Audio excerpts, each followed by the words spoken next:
Okay, so this is lesson number 10, our major test of faith. This is unfaithfulness of those whom we have influenced. Who has copies?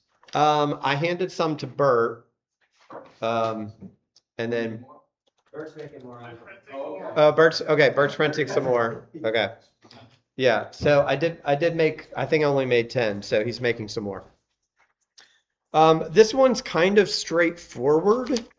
There isn't a lot of like super deep discussion stuff. Some I have some extra stuff at the end that were some things that I came across as well that we'll talk about. I did know I was teaching number 10, and I was prepared to teach number 10. I just forgot that it was today. So just for the record, I'm not scrambling. I have prepared for this. What were you going to say? Are you recording? I am recording. Yes. Okay, that's on the recording there that I am prepared. Okay. Justin defending himself. Exactly. All right, so let's turn first Bibles to 3 John verse 4. We're going to kind of lay the groundwork here for some of the stuff he's going to be talking about.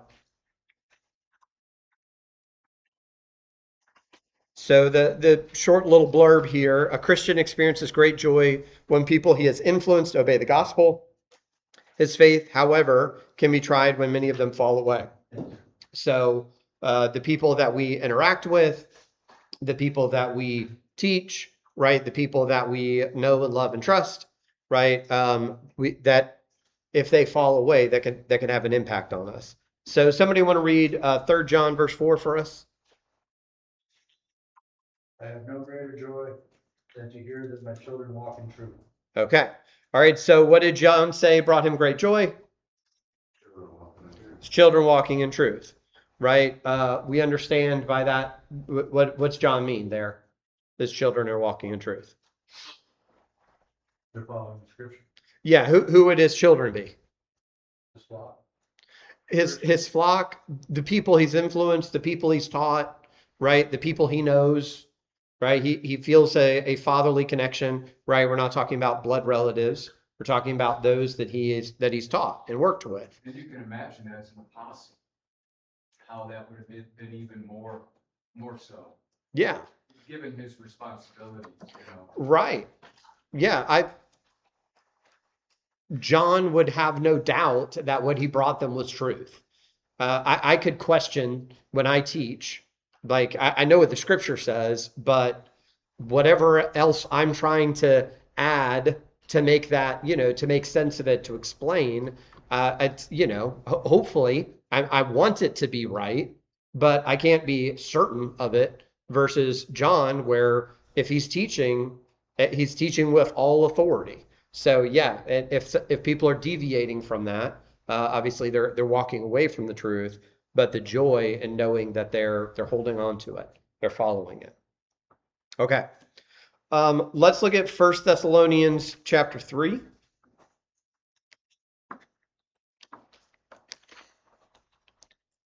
First Thessalonians chapter 3.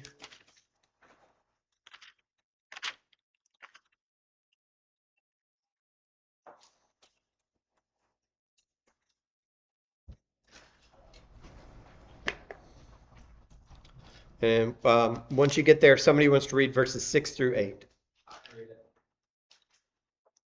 But now that Timothy has come to us from you, he has brought us good news of your faith and love, and reported that you always remember us kindly and long to see us as we long to see you.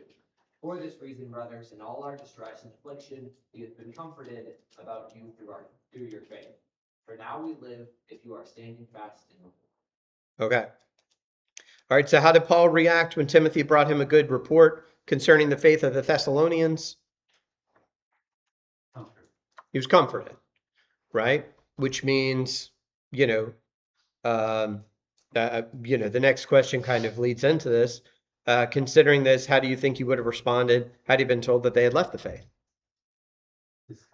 Discomforted. Yeah. And that word comfort is the word encourage. Yeah. Yeah, he was built up. He was strengthened. Well, what does that mean? So if you come to me and give me news and I tell you that comforts me, right? Then what does that imply? Yes, that I listened.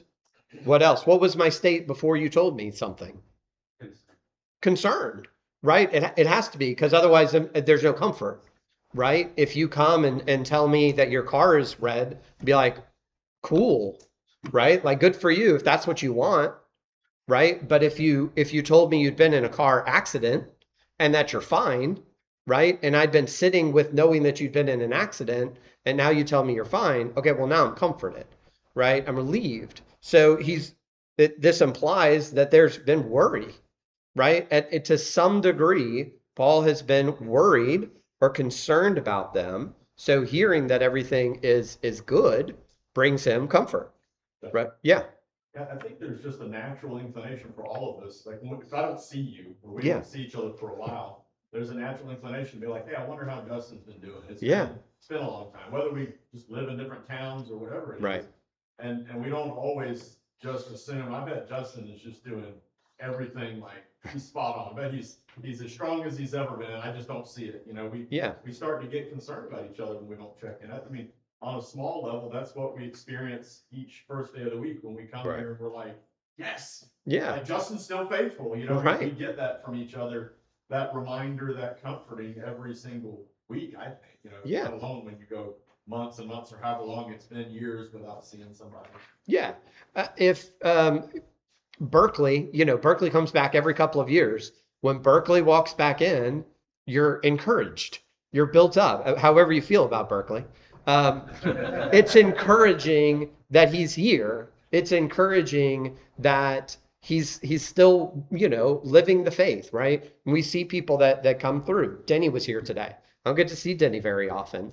And it's not that I have a deep, long relationship with Denny. It's just encouraging when he comes back. And it's like, hey, here's a brother that's walking in faith and is here and being a part of it. And it's like, oh yeah, that's right. Denny too, right? Berkeley too. Look, all these other people. Same when when you go out of town, you worship with another group you've never met before. And you're like, oh man, how encouraging it is. Here in this place I've never been, there's all these Christians that are just doing this work for the Lord, right? They're just over here doing it. And so I'm sure it's a little bit different, right? We get that encouragement, that building up. It'd be a little bit different if you had been a part of that congregation, right? So if you left Middleburg, right, and then you came back years later, you might be like, well, what's going on at Middleburg? Is everything good at Middleburg? Right? I pray that everything is good. If you came back in and everything was great, it was thriving and the truth was being taught and the pews were packed out, right? All these things, you'd be encouraged, right? What if you came in and, there was only a handful of people here? Like how crushing that would be to see that these people, for whatever reason, are no longer walking in the faith. Like what happened? What happened here? And from an apostle standpoint, or a teachers or workers or ministers, whatever you want to call it, somebody who's worked with the group. Yeah. So in some level, you start to ask yourself, like, did I waste my time, or Right. did I do something wrong? You know, did what Yeah. I said strike Yeah. my heart? So you start to just wonder. And I mean, it's impossible not to personalize it to some extent. I know that we try to train ourselves to just teach the word. Yeah. But you can't really just teach the word without loving the people that you're teaching it to. Yeah, you shouldn't So be. It's like raising your children, It's like Right. some people might say, well, just raise them right. Don't like get all invested in the way they're going to turn out. But we do. Yeah. I think God made us that way. So it feels like it's in some sense a reflection on the efforts you made when somebody just throws the faith to the wind and says, forget about it. I'm Yeah. not going to do that anymore. Yeah, Jonathan.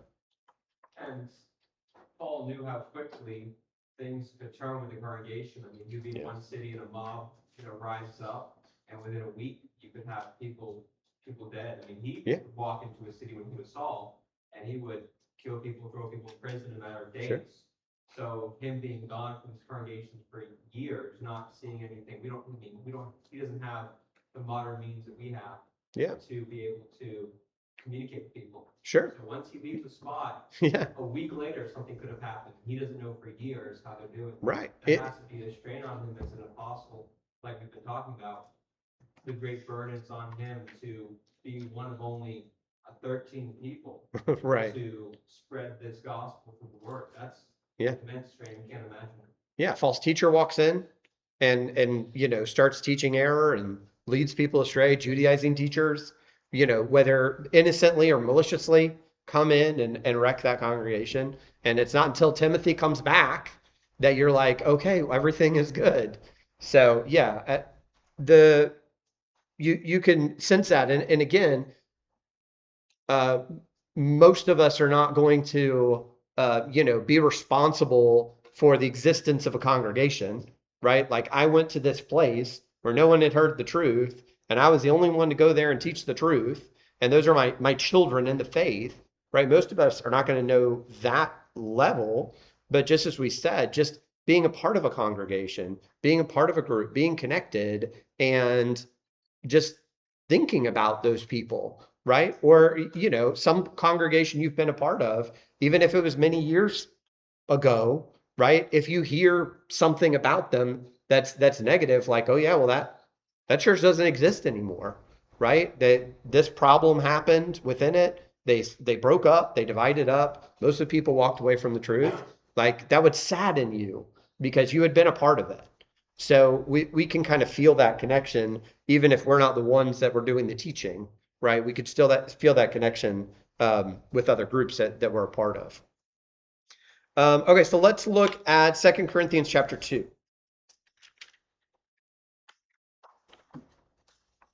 Second Corinthians chapter 2.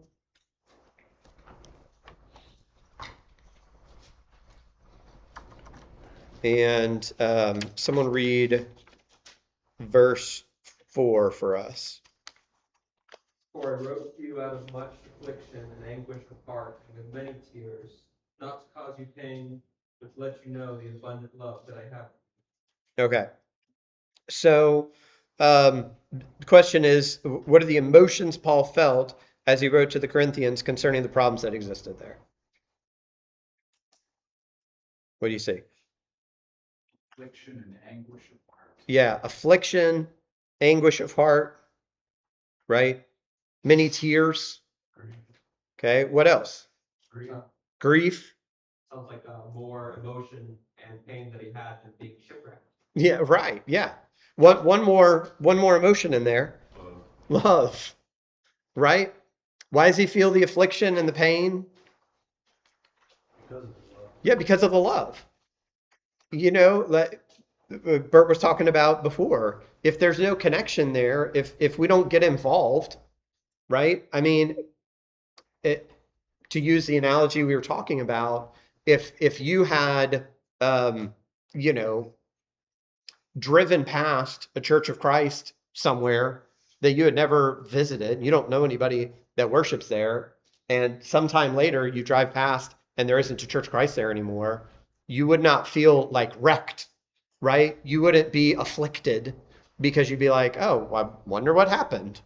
But you had no connection to them. That's very different from a place that you've been a part of, right? The deeper the connection, the deeper the love, the deeper the affliction, the deeper the pain, right? The closer we let someone get to us, the more they can hurt us. So that's what's happening. What's Paul's first letter about? Because this is his second, right? What was Paul's, give me an idea of the tone of Paul's first letter. Correction. Yeah, almost all correction. You guys have problems. You guys are in trouble, right? You guys, so you think about Paul hearing what's going on, getting this letter, these questions, and going like, what is happening? What's happening in Corinth, you guys? Like, I can't believe it. You go back and you read from the very beginning. It's like, how did you guys get it so wrong? What has happened with you guys? Why don't you care about each other? I love you. Why don't you guys love each other? Right? Why don't you love Christ? What are you doing? Right? So how you would feel having taught these people, having loved these people, having spent time with these people, right? They're all just names in our Bibles, right?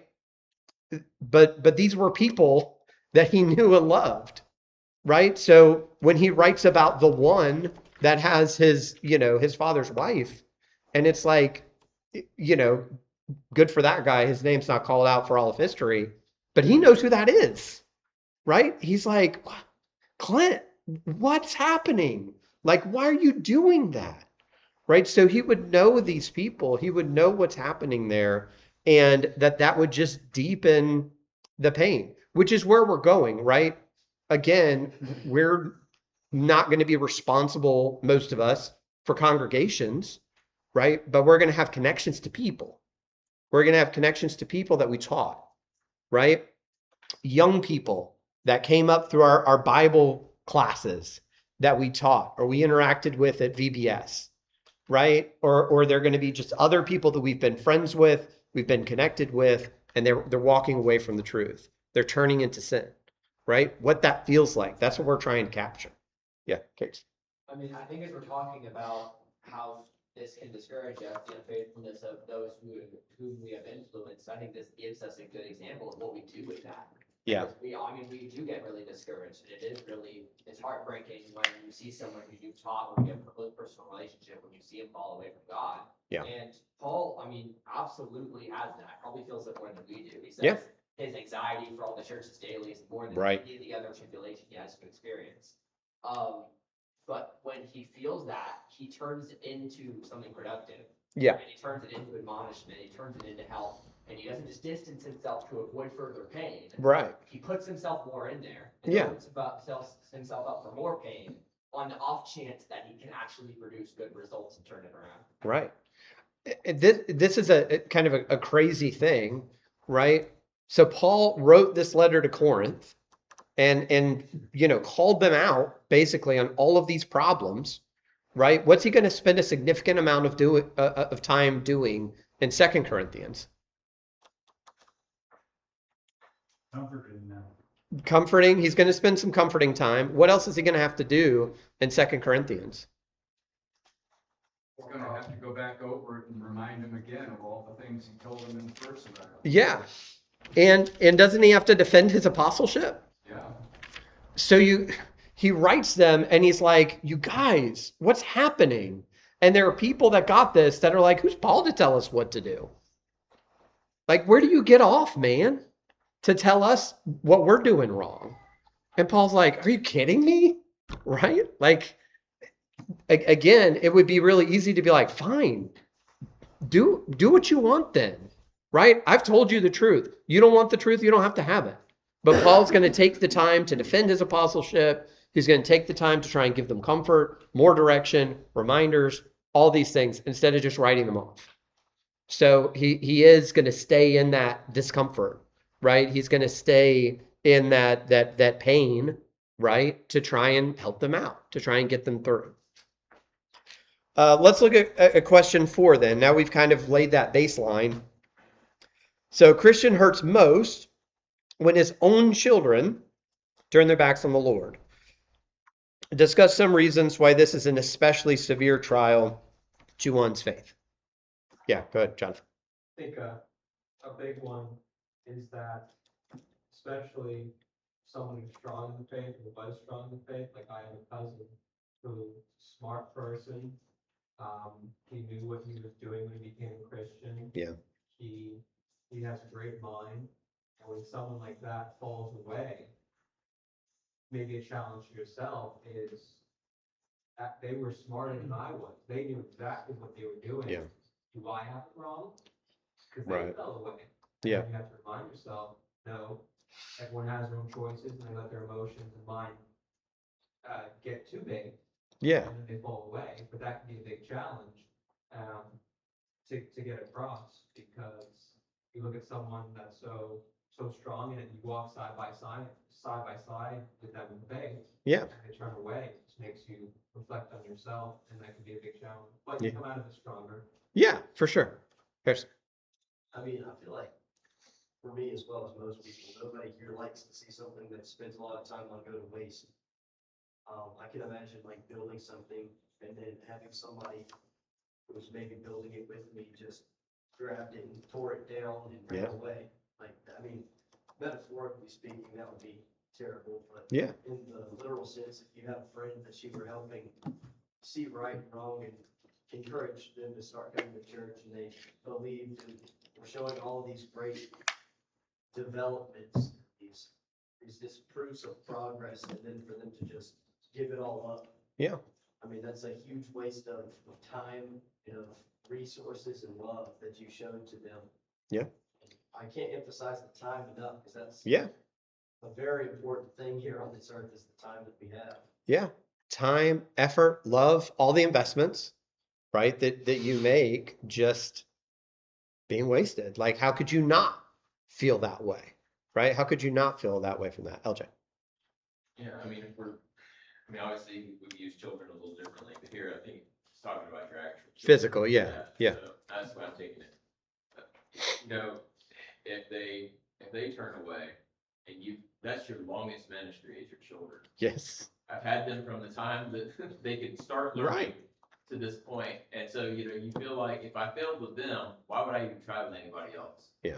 Like that's why I think it's why it's so severe. It's like, okay, well, if I couldn't do it and I had their entire life to Right. make this work and was the main influence. And they had to listen to me. Right, they had a choice. Right. Because other people could just walk away. Yeah. Right, they had to listen. And if I failed with them, then what chance do I have with somebody else who isn't my child? Right. So. Yeah. Mike. I was gonna say the same thing. You get a sense of failure, like Yeah. you put it on you, Yeah. get blamed for it. Right. Well, and what do you know? What do you know as a parent and in that situation? Did you do it perfectly? No. So like it's not even like there's no reason to blame yourself. Like yeah, even if I feel like I really taught them right, but I didn't live it right all the time. They saw this and they saw that, right? I lost my temper. I was a bad example. I didn't apologize to them, right? Like we don't do it perfectly. And so how much in the way did I get?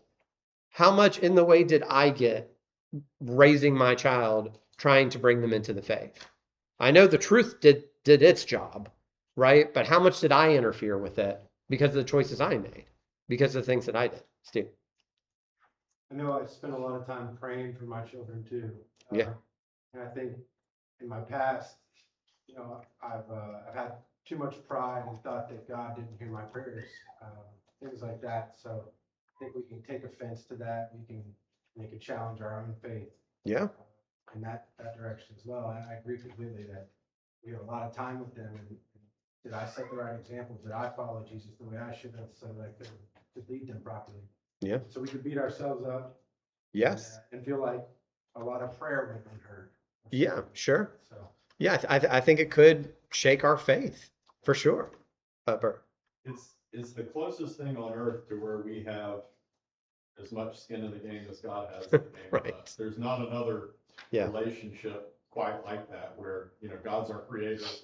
He makes this little thing to grow up and gives it free will. And then it has the right to turn on him. Yeah. It has the right to love him. There's just nothing else that's quite like that on the planet. Not Yeah. as similar as our relationship with our kids. And so like, maybe it's because God is intentionally Right. giving us a glimpse of like, hey, here's the best metaphor I can hand you for what I feel with every person on this planet. Yeah. And it brings us in touch with something that we don't have access to through any other avenue. And, we have, and that's, I've been sitting here thinking about like, what's the opposite of skin in the game? Right. Like, Detachment. yeah, just have nothing. I don't Yeah. care. I mean, there's situations in life where we don't care. Like, you're watching cricket, probably most of us in the room probably don't care who wins. Right. But when it comes to like our children, that's the maximum amount of skin in the game we have in Yeah. a situation. We love that person. Right. We love them like no other. We're fully relationship. invested. Yeah. God's teaching us something about how we should love each other. For sure. Okay. Yeah, you brought up how as a parent, we do our best and we fail. Yeah. We do the best that we possibly can. But even if we did it perfectly, we can be confident there would still be those who turned away. Yeah. Because God is a perfect God Right. to those who are his children. And what do we see in the parable of the sower? We see 2 out of 3 do not stay faithful. Yeah. Not because of failure on the part of the parent, Right. because in their free will, they allow persecution, they allow cares of this world, whatever it is, to pull them away. Yeah. And so we can't think our children are somehow going to be immune to that. Like, oh, well, my kids are the only ones that, that Yeah. can't possibly happen. Right. Yeah. God did perfect with Adam and Eve. Yeah. They had free will, and they chose. Absolutely. God's done it perfectly with all of his children. We choose other things. We choose ourselves. One of the things that's not been brought up yet is I think something we see a lot with when our children are especially grown children are walking away from the faith or are sinning, is this temptation to hide what they're doing, a temptation to justify or excuse what they're doing, right? Temptation to compromise the sin. Be like, okay, well, one, I think it's like, to me, and it shouldn't have been like this in my personal experience, but Jerry's not the first preacher I've ever heard who's had children that were walking away from the truth. Not at all. But he is the first one that ever came up and said something about it and asked for prayers, which to me is shameful, right? Not for him, for everyone else, right? Like, it shouldn't be that way, but the temptation is so strong to be like, hey, like, if I don't say anything, you guys aren't going to know, right? But don't we believe in God? Don't we believe in God's power to save? Don't we believe in the power of prayer? So why wouldn't we want people praying for this person, right? So I think that temptation is going to be really strong, which a lot of times is, I mean, it's coming from pride. It's not coming from a good place. But I think it's still just going to be a really strong temptation for my child, like, to try and justify it, to not see it for what it is, and certainly not to talk openly about it with others, that they could pray and they could help me with this, right? I think that would be a something difficult, challenging, right? Challenging to your faith, to go through that. Okay. Anything else on that one? Okay, let's go back to the Old Testament, 1 Samuel. 1 Samuel chapter 3. So we're not going to read all of this because there's a whole thing. We're going to kind of skip to the end, but this is when Samuel goes to live with Eli, and God is calling Samuel, wants to deliver a message to him. Samuel keeps thinking it's Eli, keeps going into Eli, and Eli's like, it's not me. And finally he figures out what's going on, and he's like, look, happens again, tell God you're ready to hear, right? Tell God you're listening. So he does, and that takes us then to verse 11. So somebody read for us verses 11 through 14 to start. All right. Then the Lord said to Samuel, behold, I am about to do a thing in Israel, in which the 2 ears of everyone who hears it tingle. On that day I will fulfill against Eli all that I have spoken concerning his house from beginning to end. And I declared to him that I am about to punish his house forever for the iniquity that he knew, because his sons were blaspheming God, and he did not restrain them. Therefore I swear to the house of Israel that the iniquity of Eli's house shall not be atoned for by sacrifice or offering forever. Okay, so what is God's message? God's message to Eli through Samuel, essentially. Judgment. It's judgment and punishment, right?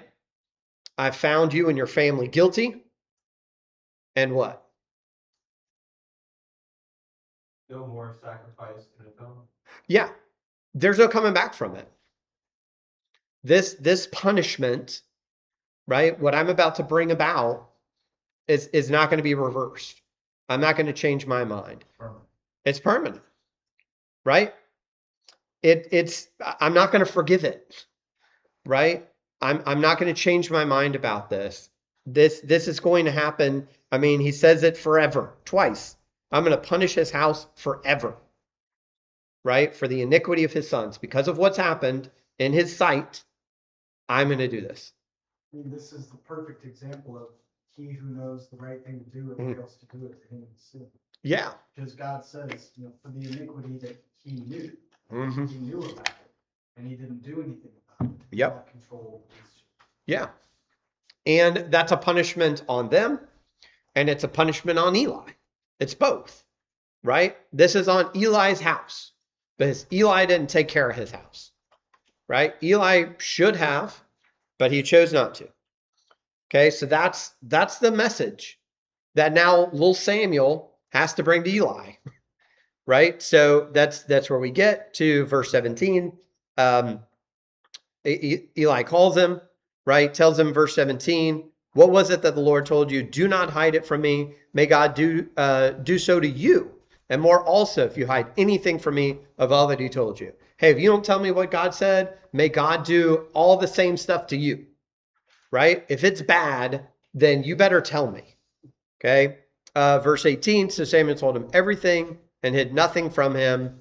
And he said, this is Eli, it is the Lord, let him do what seems good to him. All right, so what's his response? It's God. He's right. Okay, yeah, it's God. It's right. Okay, yeah. He's a little apathetic, just like he's been towards his sons. Yeah, He kind of like, it seems like he shrugs it off almost like, well, it's God, he's gonna do it. yeah, It doesn't really hit him until chapter 4:18, where he's told the news. Then he actually freaks out by and falls backwards. right, When he told him there, he didn't fall down in prayer. He didn't say, right. God, can you please take this away? But he just like, it's God, he'll do it. And it seems like maybe he doesn't believe it, doesn't believe it's gonna Yeah. come to pass until it does. Then he's shocked. Okay, maybe. LJ? I mean, he doesn't acknowledge that it is right. He says, Right, God will do what seems right to him. yeah, There's no trusting or acknowledging that this is right because of my and my son's iniquity. right.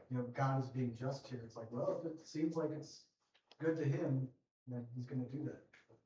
Yeah. I feel like that shows that there's not really a sense of humility in this response, but that could be reading too. Yeah. Yeah, I mean, it's hard to say. This is all he says. This is all he says. It is the Lord, let him do what seems good to him. Right? I can't change. If this is what God is going to do, I can't change it. But is there an attitude of accountability in that, or is it just like saying, okay, he's right, just let him do what he's gotta do? Yeah, again, we have to kind of read something into that. This what we get as in terms of words is pretty face value. Right, LJ? I mean, you can see that he doesn't take this to heart the way that he should have, Right. because he would have done something before all this Yeah. took place, and he would have actually said, okay, I'm gonna do what I should have done to begin with, Right. and remove them from being priests, and Yeah. have them put to death because they're what they're doing. Yeah. The same Yeah. thing that happened to Nadab and Abihu should have happened, except for the high priest should have been the one spearheading them. Yeah. And so he wasn't willing to do that. Yeah. And so I think he is shrugging it off here, Yeah. basically saying, well, okay. Yeah. I don't know that he doesn't believe it. Right? But you're right, he doesn't do anything about it. He doesn't do anything with this, dude. And 17 also shows us that he knew something bad. He already Oh, knew for sure. something, right? So Yeah. It's like you said, you just said it, there's plenty of opportunity. He knew that it wasn't good news. Right. Have it done to you if you don't tell me. I mean, that implies that he thinks it's not good. Yeah, the picture in my head is of two people who get arrested, right? One person's guilty, one person's innocent. At least this is the way TV presents it. So, right? In the jail cell, who's sleeping? The guilty person or the innocent person? At least the way TV presents it. Innocent. The innocent person sleeping? I don't watch a lot of TV. Okay. Who's sleeping? The guilty one. Why is the guilty person sleeping? He deserved He lost all his sleep up to this point. Right? Like he's been waiting to get caught. And now it's finally happened. And it's like, well, what's left to worry about? I'm already here. Right? The innocent person is stressed out. Like, I don't belong here. This isn't where I'm supposed to be. I know this is what TV says. But I think there's some truth to that in the sense of how long had Eli knew, God says Eli knew. How long had Eli been like, how long is this going to keep happening? Like, I clearly have no control over these boys. I'm not doing what needs to be done. And at some point, it's like, okay, well, at least I know what God's going to do, right? At least the punishment has been read out. At least I know what God intends, and it is what it is, right? Go ahead, Jonathan. Maybe this example would be believe for faith versus works. Like Yeah. Nathan does believe that Right. God says, just like the demons believe, Yeah. but he doesn't actually work to do anything to ask for forgiveness, take care of his sons, anything. Yeah. He just kind of believes, okay, that's it. Well, the contrasting story is David with Bathsheba, right? Nathan comes, hey, this child's going to die. And what does David do? Yeah, he repents, he acknowledges his sin, and then what's he do about the baby? He prays every day. He prays, he fasts and prays until the baby dies, the child dies, right? And they're like, and then they don't want to tell him. And then he's like, is my son dead? And they're like, yes. And he's like, okay, fix me some food. I'm like, what's going on here? Right? You're going to eat? And he's like, well, maybe God would turn back. Maybe God would choose something different. Right? I believe and trust in God. And so I'm going to pray. I'm going to ask him. Right? But Eli doesn't appear to do any of that. Eli's like, okay. Right? So, again, we don't get a lot of info here from this very limited reaction. But I mean, there is, I think we talked about that quite a bit. Number 6, can you think of others who remained faithful to the Lord after their children had brought them deep disappointments? I've been sitting here thinking this whole time about Aaron, with Moses, and it says, it's very brief there too. It says Aaron therefore kept silent or held his peace. Yeah. But, when Nadab and Abihu, which doesn't seem to be the same situation that we just read about, it seems that maybe it just happened. And yeah, he just keeps silent about it. So, in that sense, it's like a father's natural inclination would be like, this was severe. right. Why did you take my children in such a fail swoop? Yeah. But, his faithfulness is shown in the fact that he doesn't curse God or shake his fist at God in any way. And Yeah. Moses, as a faithful friend, remains faithful too. Because, if my friend lost his children like that, there'd be Your brother. a temptation to be, wrathful as well. Yeah. He basically is like, don't mourn about this. Like, be careful how you react. Be careful how you behave. Lest you, stir up God's anger on this situation. So Yeah. Paul. Okay. Who's after his children in the faith? Is that what you're thinking? Okay. David's a big one. Yeah, David. Who are you thinking about with David? Absalom. Yeah, that's what I was thinking. His family's a mess. Yeah. Okay. Job, that was one of the big things I was taking from Job. All his children died in 1 second. Yeah. Face his thing. Yeah. Yeah. Job crossed my mind too. The children don't disappoint him, but obviously what happens is disappointing. One that came to my mind because we've been studying it in the foundations class is Isaac with Esau.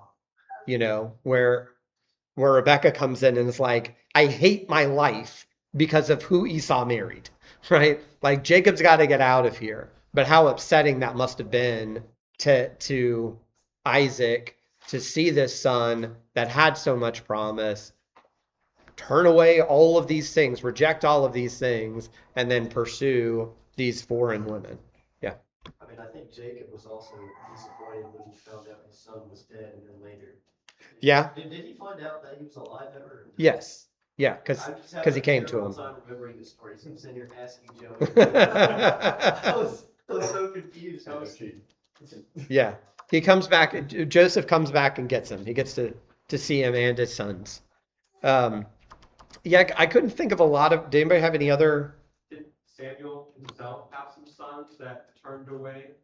And then, but Yeah. I think he tried to like bring him back, didn't pull Eli. Right. I'm not sure too much. Yeah, that sounds familiar. And that was part of the problem is why they wanted the kings during the time of Samuel is okay, like here we go again. We don't want to mess with all this judges nonsense, right? We want kings like everybody else. But Well, we don't have the story in its entirety, what happened afterwards, but Adam and Eve had some trouble in their family where, yeah, the disappointing son who's already not pleasing God turns around and murders his brother. yeah, And it doesn't seem like there's no recording at least of like that's it. yeah, I'm done with God. There's not that reflexive moment that we're all kind of tempted to fall into when something goes wrong in our family. yeah. As a a more positive example, obviously it's a parable, but the prodigal son, right? The father of the prodigal son, who is clearly, from what happens, watching and waiting for his son to come back. Like, when will he come to his senses? But how disappointed he must have been all during this time. Like, even as he's allowing him to make this decision, like, I know he wasn't writing a check, but I'm picturing him writing a check and being like, this is so dumb, right? Like, this it will not go well. There's no way this turns out well. You aren't ready for this. And obviously he doesn't disappoint in that respect, and his and how disappointing he is. And the frustration that he must have felt, it's not in the story, but every time he looked at the horizon and And he wasn't there. saw a silhouette Yes, that wasn't right, his son, saw a little wisp of dust and it was somebody right. else. Like that's part of the story when you're in that situation, you're waiting on your Right. child to come back to you. And as far as I know, he's dead, right? I mean, this is what he says when he comes back. My son was dead, now he's alive again. Like, there's no reason for me to believe that he's survived his bad choices. I want him to come back. I'm looking for him to come back. But I don't have much hope in that, right? Because of what he's done and what I'm sure he's doing. Yeah. I'm sure that was, again, from that difficult. Okay. Let's go on the next page, or the back of the page, number 7. Okay, so now we're kind of we've talked a little bit about physical children, right? Now we're kind of talking a little bit about the idea of spiritual children, right? When we teach others, okay? What dangers does one face when he diligently tries to convert others, but with no success, or when those that he does convert fall away? So let's talk about dangers trying to convert others, but with no success. Yes. I mean, I think we've talked about lack of confidence. I mean, you start to think badly about yourself and the way you're delivering the word. But I think even more so, you start losing confidence in the word itself. Yes. I mean, is there a problem with this that I'm not seeing? Is there some flaw in this story or in this gospel that I don't understand because I've been taught it my entire life? Right. But it's driving these people away when they hear it. Yeah. Are these people's doctrines that they're sticking so close to right when I'm having doubts about mine? Sure. Like there's all those contrasts, those comparisons you make with yourself to other people that can really throw you off. Yeah. Well, and even if you're not thinking that it's maybe what they believe is right, but you're trying to teach this, and you're like, man, every time I get to this point, this important point, I lose them.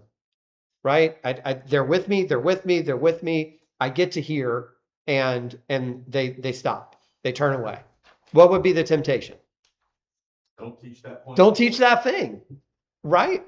If it's baptism, right? If that's the thing, and it's like, look, if I can just teach them and I just leave that part out, then all these people will be believers, right? Wouldn't that be tempting if you're desiring for people to be saved to just leave something out in the hopes that they'll be more responsive, right? Wouldn't it be better to bring all these people this close to the truth, right? And maybe somebody else can finish it up, right? But let me get them over here where it feels real close, and then I can feel better about that. Yeah. I think the failure has its temptation to make you pull away from God and not allow him to be first in decisions. Yeah. Yeah. I mean, kind of going with what Kate was saying about lack of confidence, where it becomes about me, right? What I'm doing, right? What it's on me, it's on my shoulders, right? I'm not saving people. I feel like I should be saving people, but I'm not saving people. And not stopping and being like, oh, that's actually God's job, right? I'm just sowing seed. I'm a seed sower here, right? So yes. And then the analysis of, okay, well, how do I make sure that I'm telling people, teaching people just the right way, that they'll respond in just the right way, right? How do I dial this in and perfect my craft so that I'm just getting people taught the truth all the time, right? Versus this is God, right? This is God's work to do. I just need to teach. I just need to share the truth with them. Aaron. Yeah, I think one of the danger too is we can place our value in the kingdom based on our conversion rate. Yes. Based on our, like you said, being a seed sower. Right. And so it's, my job is to teach the gospel and fully tell the full counsel of God to people rather than just to try to get people converted with dunking water. Yeah. And that's the thing, is that the idea that if I start to see conversion as the litmus test Right. of my work in the kingdom, then I'm looking at it through the wrong lens, because that's not what God has ever given me, is that, hey, you need to go out and convert everybody. Right. He said, no, you need to go preach the gospel. Right. And that's different things if you look at it that way. It's like the gospel is when God, like I said, God's going to convert people. Yeah. Through the message. I am simply the tool to deliver the message. Right. Absolutely. If you as an attorney become obsessed with your win rate of your court cases, and you're like, look, I never lose, then what are you going to do? No. You're going to compromise things to win. You're going to turn down cases. You're going to look at a case and you're going to be like, I can't win that. I'm not going to take that one on. You'll mess up my record. I'm not going to do that. So as a teacher of truth, I'm going to be like, well, this person's not going to respond.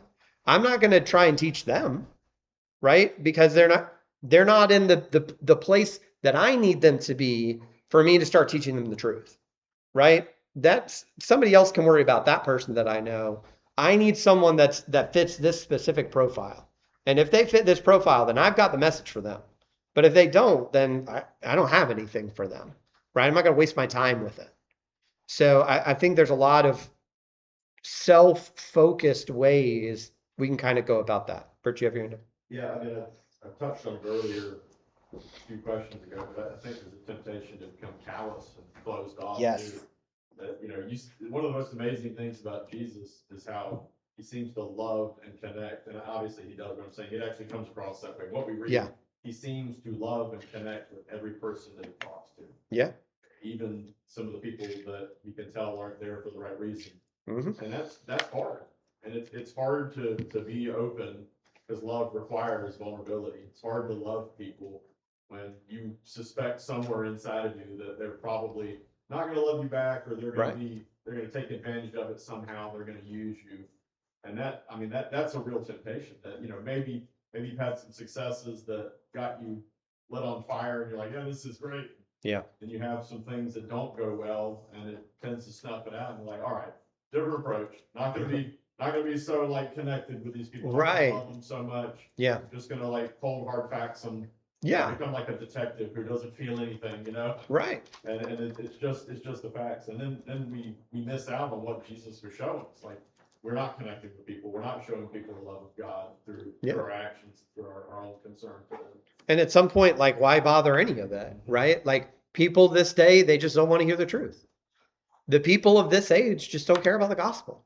Like, that's a real easy statement to say and to just step away from doing the work. Because it's like, no, I've tried. People just don't care. So, I mean, I think it's can be really easy to get into that place. Yeah. Clint. Yeah, I've always thought of it being the hardest job that, evangelists could be. That's the hardest job in the world. Yeah. Because you're dealing with the heart. Yeah. You're presenting the word of God. If you're truly preaching the true gospel, like we try to do, Jared and Harold, and you present it, in a way, you want to present it in a way that is appealing to the men, but holding to that truth. Mm-hmm. It's just the hardest job, because it's no mechanical thing that you can fix. There's nothing I can go and there's something on a house that we did wrong or something failed and we can go fix it. It's the heart. You're trying to fix the heart, because it's a heart problem. Right. When we turn away from God, or coming to God, we're sinners. Yeah. We have to be taught, and it's just dealing with a human being that has a heart for God is one thing. Right. You got the 4 different soils. Yeah. It was already mentioned, that one soil, that's Right. the good soil. When that seed falls on that good soil, man, you have people on fire for God. Yeah. But you just never know what heart you're getting until you see the fruits. Yeah, for a while. My heart goes out for Daryl, and just all the men that he's taught the gospel over all these years, brought into the transition program, and they just break his heart. Yeah. Yeah. Let's add that into this. Those that we convert, those that we are connected with that fall away, right? I think a lot of the same kind of stuff. Like my thought is just the same kind of lack of love.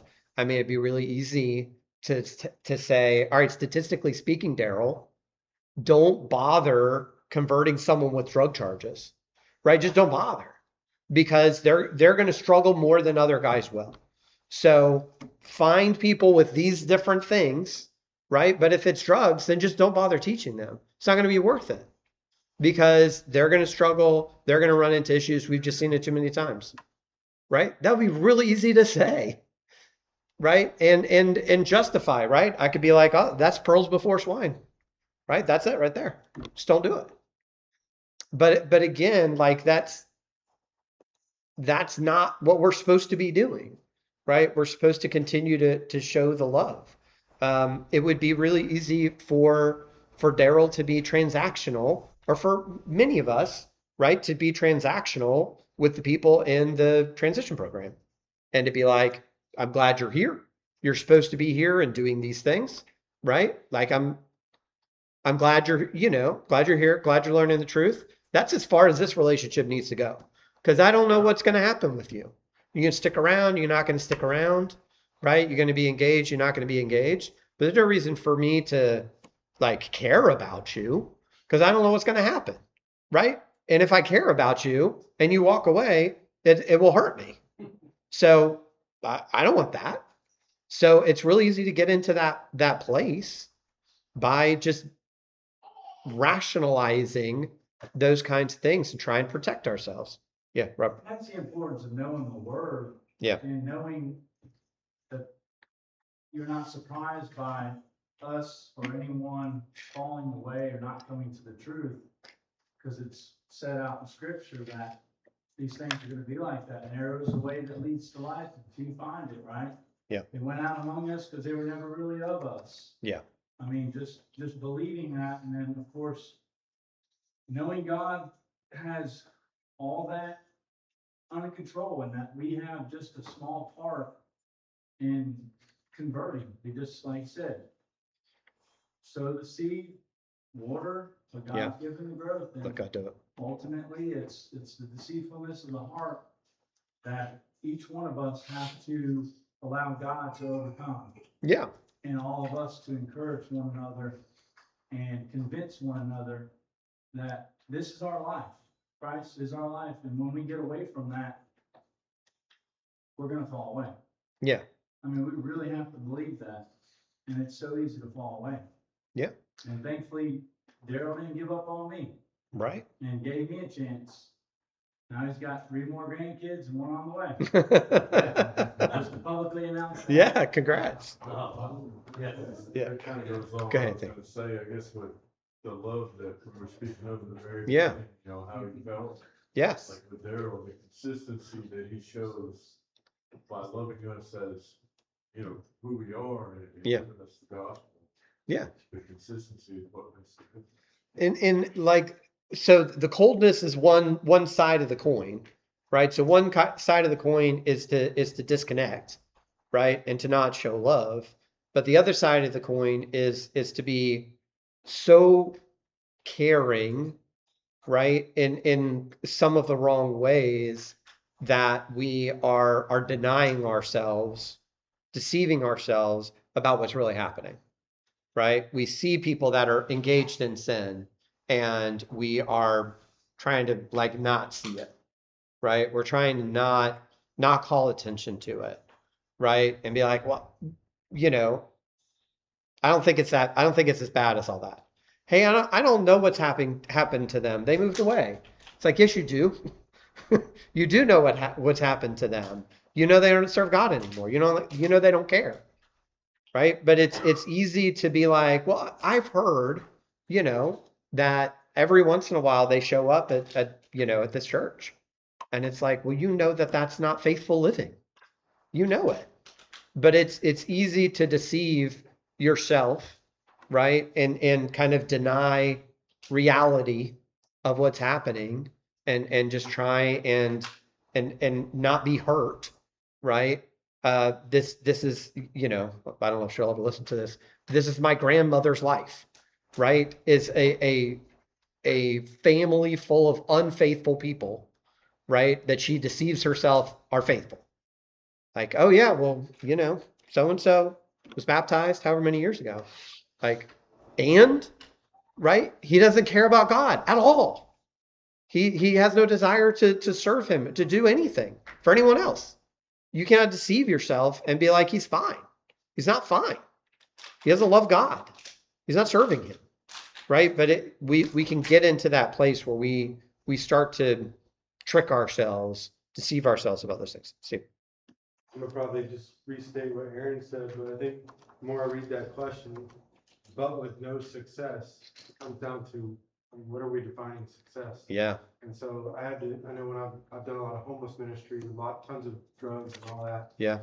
The success rate is not high. And even the Right. ones that will take that, most of them don't make it through the program. So to that point, I had to redefine my success, maybe not so much as like, I know someone I helped. Right. Like you said, planting seeds, watering. Yeah. That's the success right there. That is success. Yeah. What's the success of the prison ministry then? 100%. Because the truth has been taught to every willing heart. Everybody that wanted it heard the truth, right? And people who didn't also did too. So it's over 100%. Over 100%, right? Like if that's success, and this really kind of goes into the next question, right? What would you say to encourage such a person? I think Steve just nailed it. Like, how are you seeing success? If you're seeing success as I cast the seed, then the only thing that's not success is I didn't do it, right? I failed to do it. I got to repent and I got to fix that, right? But if I scattered the seed, if I went and I taught, if I spoke the truth, then that's success. So I think that's a huge thing, right? Is how do we see that, Kate? I mean, I think that is a good definition of success. I think another one is, I mean, you just keep doing it. Right. You just keep going out there. I mean, in Bible class today, we talked about Paul and the Areopagus, and defending the faith. And you know what he knew was going to happen when he went in there? He knew prideful people Right. with their own perceptions of how the world worked were going to think he was crazy, we're going to call him silly, and we're going to reject the word potentially forever. And we're never going to consider it. Right. I mean, so many times they go into the synagogues and they preach, and they know the prideful people who think they know what they're talking about are going to reject the word, and they're going to tell other people to do it too. Yeah. Jesus gets up and he talks to people and he teaches the truth, and he knows they're going to kill him for it in the end, and he keeps doing it because he's disappointed every time, and he never gets disconnected. He never excuses it, but he keeps doing it, even though he cares so much, because he cares about the next people. Yeah. And he thinks maybe somebody is going to actually hear the truth and respond to it. Right. Well, and Paul says, "Woe is me if I do not." Right? Paul feels this burden that God has placed on him to teach the truth, and it's a little bit like, man, I have to, right? I have to get this thing out there. That's the burden that God has placed on me. So it's not even a question of should I or shouldn't I. It's like I have to, right? I have to do this. Somebody back in 2000, I guess, they encouraged me when they sent me to Jamaica. Yeah. And they said, there's actually 1 Corinthians 1:17, so it would be fitting for someone who's feeling this way. It says, for Christ, this is Paul speaking, for Christ did not send me to baptize, but to preach the gospel. And obviously there's context ahead of and after that, but the point that the encourager made to me is that it's not that Paul hated baptism and thought it wasn't Right. his time. It's just you got to be careful about what your main mission is. Yeah. You have to be careful of what you let your mind believe is your main mission. And Paul basically said, my main mission is preaching the gospel, and that's what you were dwelling on earlier. Yeah. But you it's easy in any situation to think, I'm just going to go in there and I'm just going to convert a whole bunch of people. Yeah, we'll blow the doors off this place. Yeah, and it's like there's a reason that the parable of the sower is a non-prestigious role of sowing seed. You reach in a bag, you grab the seed, you throw the seed out, and it lands all over the place. Yeah. And it's not magical, or it's not like, wow, I'm not sure I can understand how to do that. Yeah. I really have to be somebody unique and special to do that. Nope. Right. No, it's not about you. It's about what's in the bag. Make sure you're sowing the seed. Yeah. Well, in Acts, 3,000 seeds were sown and 3,000 people were baptized, but it doesn't say how many people stayed faithful. But that's true. Seeds Yeah. were sown. Right. They were baptized, they did their job, but it doesn't say how many people. Right. I'm gonna say a lot more seeds were sown than 3,000. Well, yeah. Yeah. Yeah. We don't know. And that's not the point of it, right? Like the point of it was people heard the gospel for the first time and they said, yeah, this is right. They felt convicted, right? And that's great. Peter must have felt really great about that. And then there were other times where Peter was teaching and nobody cared, right? And so he just is like, all right, get back into the bag to get more seed, right? Because again, it's not up to me. I mean, that's the thing. The only job, it would be an interesting parable if, someone came along and was like, what are you doing? Why are you throwing seeds on the walkway? That's really dumb, right? But that's not how this parable goes, because it's not the job of the sower in that parable to prepare the land. It's not his job. His job is only to scatter the seed. The land prepares itself, and God gives the increase. God makes it grow. So that's really all they have to worry about. What else would you say to encourage such a person? So some perspective on what the goal is? Yeah, Christy. I think of Matthew 5:4 as well. Blessed are those who mourn. I think that's really what happens there in 7 when you start getting discouraged. Sometimes you can just be mourning over people's sin, mourning over sin in general. Yeah. So it does end by you will be comforted. Right. I think the attitudes are always pretty comforting to me. When I'm looking for things like that. So Yeah, don't lose that sensitivity. Don't lose that love for You're people. gonna mourn over people's sin, Yeah. wrong, all those things, and that's a good thing. That just shows that you're on the right path. Right. Yeah. LJ. Yeah, I've heard like 3 different variations of this story, so who knows which one's the original. But the kid walking with the grandpa down the beach, and all the starfish Yeah, yeah. stranded on the beach, Right. and the kid's walking around just throwing them back in, and the grandpa's like, "What are you doing? There's no way you can save them all." Right. And the kid's like, "Yeah, but I can save this one." Yeah. I think you're reminding somebody that, you know what, it's not about how many you can't save, how Right. many you can't help, because the majority you teach are not going to accept the truth. Yeah. We know. I mean, the Yeah. scriptures tell us to expect that the majority, the multitude, are Right. going to choose the wide gate. Yeah. Right? So you're just looking for those ones that want the narrow way. Yeah. And so, when you find that 1 in a million, even, it's worth it. Yeah. For all the millions that you didn't get. Right. So we shouldn't be discouraged, we should be encouraged by the fact, you know what, that person's still out there. They still need it. Yeah. Yeah. Harrison. Is there a Bible verse about, like, all of heaven rejoice over one soul saved? Then Yeah. the rest of the verse? Yeah. One that repents. Yeah. One that's repentant. Yeah. Then those who need no repentance. Yeah. Absolutely. Yeah. That value of the soul, and that's the thing. Even if, I mean, we shouldn't be in this place, but even if it doesn't matter to you, it matters to God. Right? Like, who am I to say that this soul's not valuable? Who am I to say that this person's not valuable to God? When I know that they are. So why wouldn't I try and give what I can give and understand that the one who made all things, the one who can change hearts, right? The one who can save is the one in charge of it. Right? And my little piece is just to point them to the things that God's already said. I don't even have to come up with the words. God has them. I just need to point them to them, right? Show them the words that God has already said, and let God do the work, right? But be people who aren't afraid or discouraged in doing that, right? John, did you have your hand up? No. Okay. Robert did it. Okay, Robert did. Okay. Well, just how easy it is. It might have been Isaiah. Yeah, and how easy it is to get callous to the falling away and the not good responses to the word and Yeah. disappointments and stuff like that. We just being like Jesus and continuing to be compassionate and all the negativity. And it's just so easy. There's so much sin out there, externally and internally, that we have to overcome by the word and belief in God. But that, it is love that's going to end up winning and being the Yeah. one thing that endures to the end. Yeah. That it hopes the best, it bears the best, and it endures to the end. Yeah. We just have to have a love for people and believing that God is just working all things together for good. Yeah. And, everything else has been said about just knowing that there's gonna be few people that make it. It's a scary truth.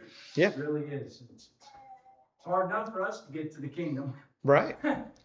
Yeah. But I mean, it's the same advice for everything else. Love people, trust God. Yeah. Right? Like it's as simple as it is, right? We continue to love people. We continue to trust God, that his word saves, right? That I don't need to put my thing on it to make it work, right? God didn't give me a defective gospel that I have to get working, right? He gave me all the power in the gospel. I just need to bring the gospel to the people, right? And then I just need to trust God. Also, just this idea, right? Those who reject the gospel reject God, right? People who reject the gospel reject God. Now, if I'm an offensive person and then I'm trying to bring the gospel, like some of that's on me, right? I am getting in the way by my offensiveness, right? So let's not be offensive people. But ultimately, they reject the gospel, they reject God. But that's only for now, right? That's only for this moment. Yes, they rejected the gospel this moment, right? But that doesn't mean that they will reject the gospel for forever. My job is to sow the seed now, Right now they're stony ground. And next time they're stony ground. But maybe years from now they're good soil. And that same gospel, right? They will respond to. We see that, right? We see people that live sinful lives and don't care about God and change their hearts and change their minds, right? So it just because the rejection happens once, right, doesn't mean that it happens forever. Okay, so that's another reason not to lose hope. Okay. All right. I think that's good, and we're at time. So thanks everybody